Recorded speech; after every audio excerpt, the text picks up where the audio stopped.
Alhamdulillah wa anzala al-Qur'ana lin-nas asyhadu an la ilaha illallah wahdahu la syarika lah wa asyhadu anna Muhammadan abduhu wa rasuluh. Allahumma shalli ala Muhammad wa ala ali Muhammad kama shallaita ala Ibrahim wa ala Ibrahim wa barik ala Muhammad wa ali Muhammad kama barakta ala Ibrahim wa ala Ibrahim innaka Hamidum Majid. The Honorable, our best friend Mr. Abdul Matian, thank you very much for your attention for us. And Mr. Ismail, saya baru ketemu dengan beliau, tapi seperti saya sudah lama bertahan hati dengan beliau juga. Kemudian ada kepala sekolah dari beberapa sekolah yang ada di Aceh, Songkla, dan Ibu Rizka Fiani yang selalu setia menemani kita. Dan Bapak Ibu, sekalipun Ibu dan Bapak lelah dalam 2 hari perjalanan, tapi sebenarnya dari pandangan saya Ibu bahagia. Bahagianya apa? Bahagia meninggalkan pekerjaan itu.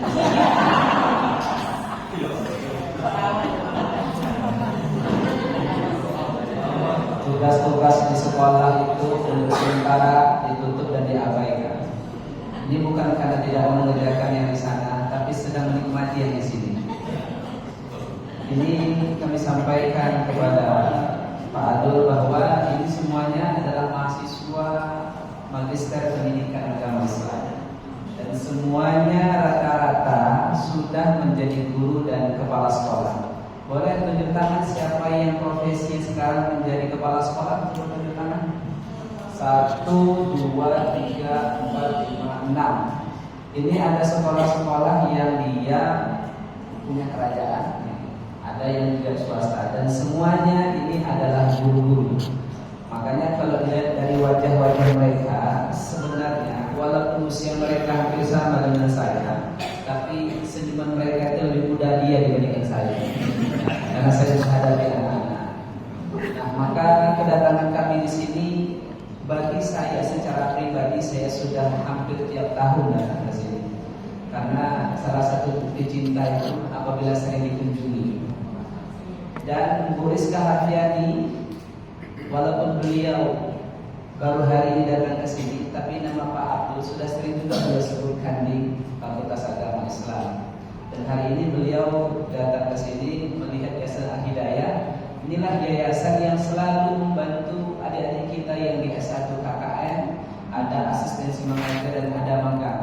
Jadi Bapak Ibu yang saya muliakan, bahwa UNSU sebagai salah satu perguruan tinggi di Sumatera Utara dan sudah beberapa kali menjadi winner di L2 Dikti, sebenarnya salah satu targetnya adalah bagaimana UNSU mampu mensyiarkan Muhammadiyah dalam konteks pendidikan. Makanya Bapak dan Ibu sengaja kita bawa ke sini bagaimana perkembangan Islam yang ada di Thailand. Jadi kalau selama ini bagi Bapak dan Ibu hanya melihat Thailand itu dari sisi Wang Thailand, lagam mata itu, kemudian mungkin Tom Yamnya dan Sirajudnya, Sirajud itu adalah orang Thailand yang famous lah di Indonesia. Tapi bagi keluarga saya tidak pernah dengar beliau karena jarang nonton beliau. Saya sering nontonnya mahasiswa MPR.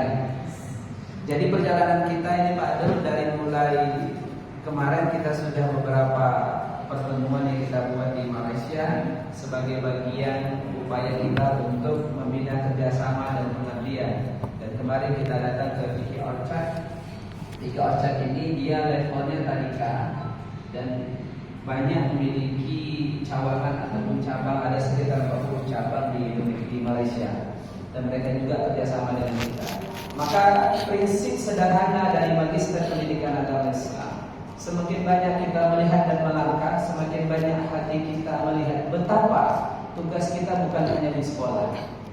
Pendidikan di sekolah adalah salah satu bagian item terkecil dalam ruang lingkup dunia kita. Tapi sesungguhnya dimanapun kita berada, kita punya nilai-nilai pendidikan. Nah, kalau hari ini yang kita ajar, yang kita dakwah adalah yang sudah Islam. Tapi Pak Adul dengan Yayasan Al-Hidayahnya juga yang mereka dakwahkan yang belum Islam.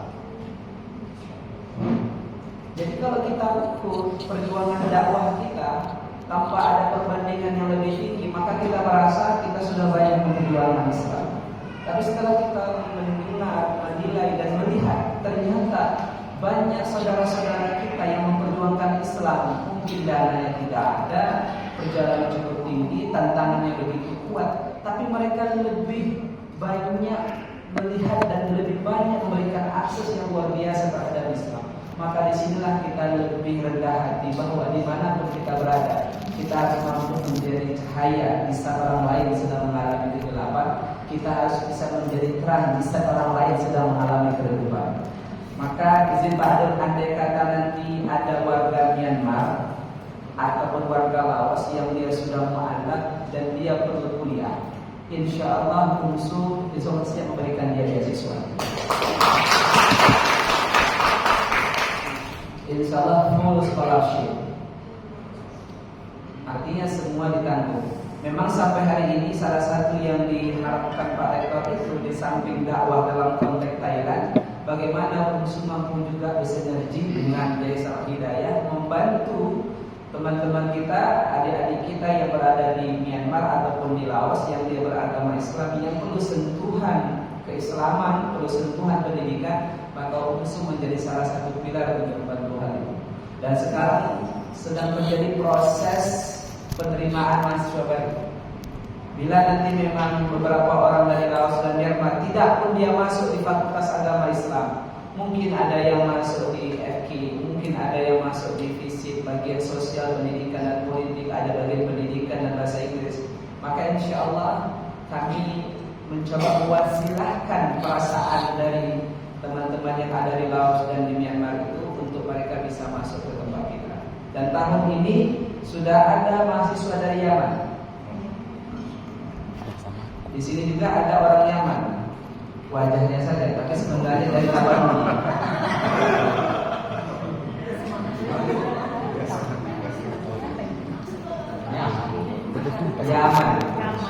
Yaman itu salah satu negeri yang ada di Timur Tengah.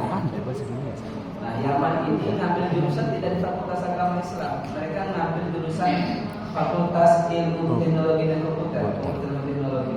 Ada juga ngambil di teknik sebelumnya. Maka yang dari Laos dan juga dari Myanmar, mana keberpihakan mereka dalam pengetahuan, maka insya Allah kita akan siap menginisiasi.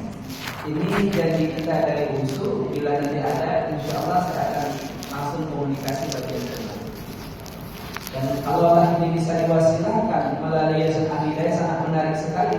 Karena Yayasan Al-Hidayah bukan hanya berkiprah dalam mendistribusikan mahasiswa-mahasiswa Indonesia yang melaksanakan asistensi mengajar, magang dan sejenisnya, tapi juga mentranslasi kegiatan-kegiatan pendidikan Islam dari beberapa negara-negara yang mayoritas non-Muslim ke beberapa tempat seperti yang ada di UNSU di Sumatera Utara dan di Indonesia. Saya pikir kami mengucapkan terima kasih atas sambutan Pak Adul. Dan kalian perlu tahu Bapak Ibu, salah satu dari menu yang penuh saya cicipi di sini adalah durian dengan kolak ketan. Itu enak sekali. Saya tidak ada hari ini, wallahu a'lam. Kode. Ini anggaplah ini sebagai saudara kita, karena Pak Adul ini tempat yang selalu dia kunjungi, salah satunya adalah Sumatera Utara, cekinya adalah UNSU. Jadi Pak Adul ini bukan barang baru sebenarnya. Pak Adul ini adalah warga negara Thailand, tapi hatinya ada di Sumatera Utara.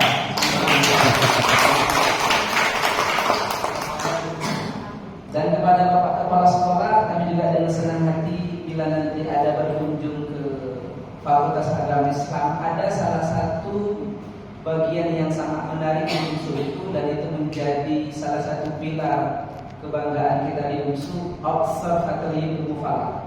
Observatorium Falak itu bagi kita yang kita sebut dengan ilmu falak, itu bangunannya, prodinya sekarang sudah ada prodinya. Jadi mahasiswa yang dia tamat dari program ilmu falak, mereka sudah bisa melihat arah kiblat, sudah mengatur arah kiblat, sudah bisa mengukur kapan waktu hisab dan yang lainnya. Dan itu kita lakukan pada tahun ini. Makanya bagi anak-anak kita yang di sini atau bagi guru-guru pun, tidak pun guru yang datang ke sana, mungkin kami yang datang ke sini, kalau perlu pelatihan bagaimana cara mengukur arah kiblat, maka bagi murid-muridnya atau bagi guru-gurunya, maka memang sengaja akan kita siapkan orangnya. Dan alhamdulillah beliau ini tamatan dari Mesir, S3-nya, dan memang beliau salah satu penulis di Indonesia, dan banyak foto-foto terkait tentang observatorium ini dikirim ke NASA Amerika Serikat. Dan ketika Indonesia menentukan awal bulan kapan Ramadan dan kapan juga hari raya, biasanya tempat kita menjadi salah satu tempat yang digunakan untuk melakukan hal itu. Maka saya pikir kehadiran kita di sini Bapak Ibu merupakan kehadiran yang kita nanti-nantikan. Studi tour kita, visiting lecturer kita ini adalah bagian upaya bagaimana pendidikan itu adalah bagian tugas kita bersama. Walaupun profesi kita tidak menjadi guru, tapi sesungguhnya setiap manusia punya kesempatan untuk mendidik kepada siapa dan kapan. Saya pikir cukup lagi. Terima kasih. Nanti akan disampaikan oleh Bu Iska Fiani, seorang wanita yang selalu mendampingi Bapak Ibu sekalian yang ada di sini. Sudah. Akhirul kalam billahi taufiq. Assalamualaikum warahmatullahi wabarakatuh.